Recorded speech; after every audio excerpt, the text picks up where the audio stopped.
నేను ఒకప్పుడు విశాఖపట్నంలో ధర్మసోపానాల మీద ప్రసంగాలు చేస్తున్నాను. ఆ రోజుల్లో విశాఖపట్నంలో ఉన్న పాఠశాలల్లో ఉన్న విద్యార్థులకి మా నాన్నగారు అన్న విషయం మీద మాట్లాడమని వ్యాసరచన పోటీ నిర్వహించారు. వ్యాసరచన పోటీ నిర్వహిస్తే కొన్ని వందల మంది పిల్లలు పాల్గొన్నారు. అందులో 10 పేపర్లు చిట్ట చివర సెలెక్ట్ చేసి నాకు పంపించారు. ఇందులో ఫస్ట్, సెకండ్, థర్డ్ ప్రైజులు నిర్ణయించమని. నేను పేర్లు చూస్తే ఒకవేళ నాకు ఏదైనా పక్షపాతం కలుగుతుందేమో, సుశీల అని కనపడింది అనుకోండి, తెల్లవారుజామునే మా అమ్మ గుర్తొచ్చి ఒక మార్క్ ఎక్కువ వేస్తానేమో అని నేను పేర్లు చూడకుండా పేపర్లు దిద్ది మార్కులు వేసేసి తర్వాత పేర్లు చూశాను. చూస్తే నేను ఫస్ట్ ప్రైజ్ ఇచ్చినటువంటి వ్యక్తి ఒక మహమ్మదీయ బాలిక. నేనేం మార్చలేదు సుమండి, అట్లాగే ఇచ్చేసాం.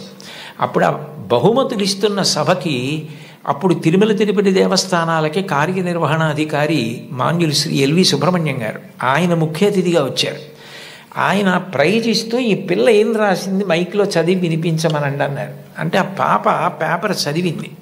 అందులో ఆమె ఏం రాసిందంటే, వాళ్ళ అమ్మగారు టీచరు, వాళ్ళ నాన్నగారు కూడా ఏదో ఉద్యోగం, ఆయనకి బ్లడ్ క్యాన్సర్ వచ్చింది, చూసుకోలేదు, ముదిరిపోయింది, 3 నెలల్లో చనిపోతారని చెప్పారు.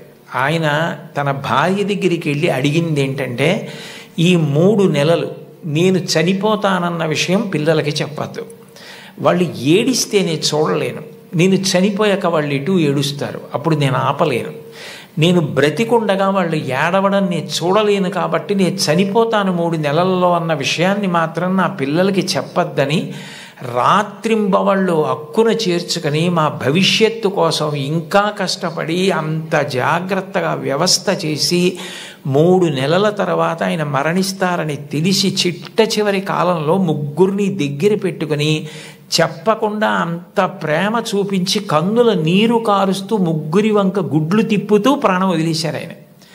తండ్రి అంటే అది, అంతటి త్యాగశీలి మా నాన్న. ఇది నాకు తెలిసున్న తండ్రి, ఇంతకన్నా తండ్రి గురించి చెప్పడం నాకు రాదని రాసింది ఆ అమ్మాయి. ఆ అమ్మాయికి ఫస్ట్ ప్రైజ్ ఇచ్చాం.